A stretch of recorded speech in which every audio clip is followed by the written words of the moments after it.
महाराष्ट्राची लाडकी लाल परी दिवसेंदिवस अत्याधुनिक होत असताना आपल्याला पाहायला मिळतं। याच्या अगोदर अनेक लाल परीमध्ये म्हणजेच एस टी महामंडळामध्ये अनेक वेगवेगळ्या गाड्या ज्या त्या दाखल झाल्या होत्या आणि त्यानंतर आज मुख्यमंत्री देवेंद्र फडणवीस, उपमुख्यमंत्री एकनाथ शिंदे, सुनेत्रा पवार यांच्या उपस्थितीमध्ये एस टी महामंडळाच्या जवळपास 3000 गाड्या ज्या आहेत त्या लोकसेवेत दाखल होत आहेत आणि यामध्ये या एस टींना जे आहे ते राजमाता जिजाऊ असं नाव देण्यात आलेलं आहे आणि आपण पाहू शकतो की ही राजमाता जिजाऊ जी गाडी आहे ही गाडी विधिमंडळ प्रांगणात आल्याचं आपल्याला या ठिकाणी पाहायला मिळतंय।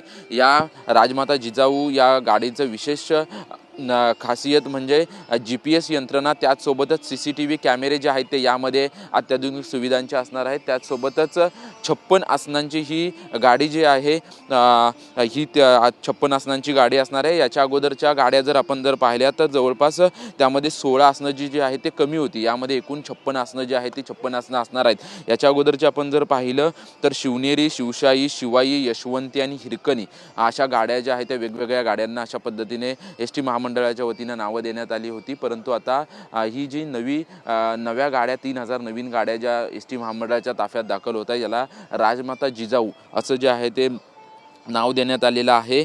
जवळपास 3000 गाड्या ज्या आहेत ते त्या संपूर्ण काळामध्ये दाखल होतील अशी परिवहन मंत्री प्रताप सरनाईक यांनी माहिती दिली आहे आणि या आत्तापर्यंत ज्या सर्व गाड्या दाखल झाल्या याच्या संपूर्ण अत्याधुनिक सुविधा उपलब्ध असलेली ही जी गाडी आहे ही अशा पद्धतीची गाडी असणार आहे। आपण पाहू शकतो की कशा पद्धतीनं या गाडीला सजवण्यात आलेला आहे, कारण की आज मुख्यमंत्री, उपमुख्यमंत्री आणि सर्व मान्यवरांच्या उपस्थितीत जे आहे तो हा कार्यक्रम पार पडणार आहे।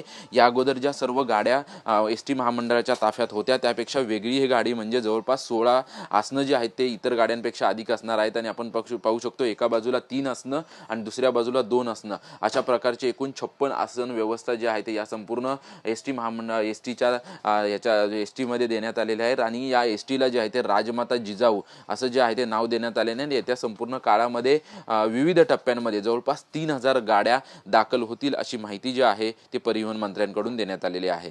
कॅमेरामन कमलेश डोंगरेसह निवृत्ती बाबर, TV9 मराठी, मुंबई।